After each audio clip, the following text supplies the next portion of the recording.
Hello అండి. అప్పటికప్పుడు త్వరగా అయిపోయి నోటికి ఎంతో రుచిగా ఉండే వెల్లుల్లి కారం ఎగ్ బుర్జీ చూపించబోతున్నాను.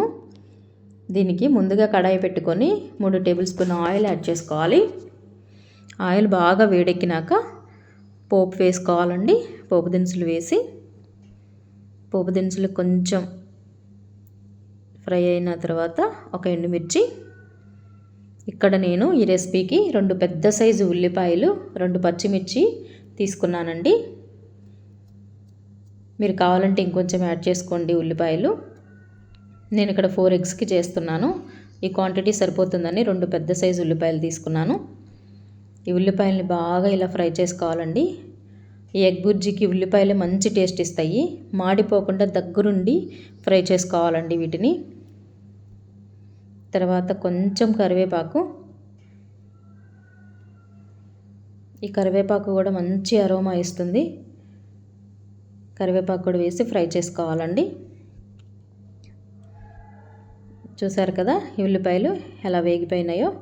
ఇప్పుడు కొంచెం సాల్ట్, నేను ఒక 1/2 టేబుల్ స్పూన్ సాల్ట్ యాడ్ చేశానండి. ఒక చిన్న టేబుల్ స్పూన్ పసుపు వేసి బాగా ఫ్రై చేసుకోవాలి.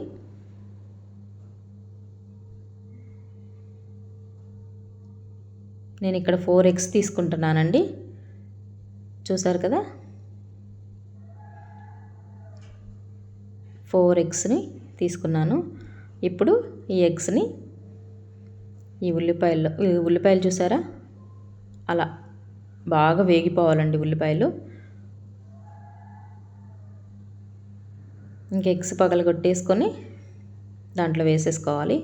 ఇక్కడేనండి అసలు ప్రాసెస్ ఉంటుంది దీనికి. చాలామంది ఎగ్ కర్రీ చేస్తే పొరుటుగా అలా ఉంటుంది. మాకు అలా నచ్చదు. నేను చూపించినట్లు చేసుకోండి. ముక్కలుగా పెద్ద సైజు ముక్కలుగా చూడటానికైనా తినటానికైనా చాలా బాగుంటుంది.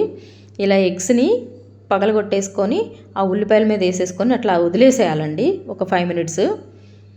5 మినిట్స్ తర్వాత అది కొంచెం బాగా కుక్ అవనిచ్చి ఇలా సైడ్లకి తిప్పేసుకోవాలి.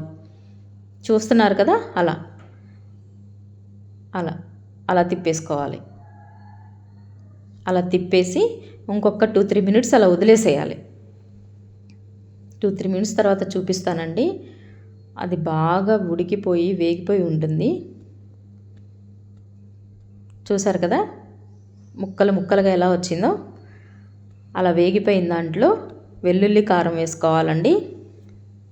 జీలకర్ర, గొడ్డు కారం, చిన్నులపాయి, ఉప్పు వేసి కొట్టిన కారం అండి అది. ఇదిగోండి మేము ఇలా కారం కొట్టుకొని స్టోర్ చేసి పెట్టుకుంటాం వెల్లుల్లి కారం. ఆ వెల్లుల్లి కారం వేసుకుంటే చాలా టేస్టీగా ఉంటుందండి. నోరేమి బాగాలేనప్పుడు సింపుల్గా త్వరగా చేసేసుకొని తినాలి అనుకుంటే ఇలా ఎగ్ బుర్జీని ట్రై చేయండి. చాలా టేస్టీగా ఉంటుంది. ఫైనల్గా చూసారా ఎలా ఉందో. వేడి అన్నంలోకి ఇలా ఎగ్ బుర్జీ వేసుకొని తింటుంటే ఇంక అన్నం మొత్తం ఈ కర్రీతోనే తినాలనిపిస్తుంది. ఇంకా పచ్చడి కానీ కర్రీ కానీ ఇంకా ఏని మీద ఉండదండి. అంత టేస్ట్ ఉంటుంది. ఎగ్ బుర్జీ చాలామంది పొడిలాడుతూ చేస్తారు. ఇలా ముక్కలుగా చేసుకోండి, బాగుంటుంది. చూసారా పెద్ద సైజు ముక్కలుగా వస్తుంది. తింటున్నా కూడా ముక్కగా తింటున్నా బాగుంటుంది. నా రెసిపీ నచ్చితే ప్లీజ్ సబ్స్క్రైబ్ చేసుకోండి, లైక్ చేయండి, కామెంట్ చేయండి, షేర్ చేయండి. ప్లీజ్ సపోర్ట్ చేయండి. Thank you for watching.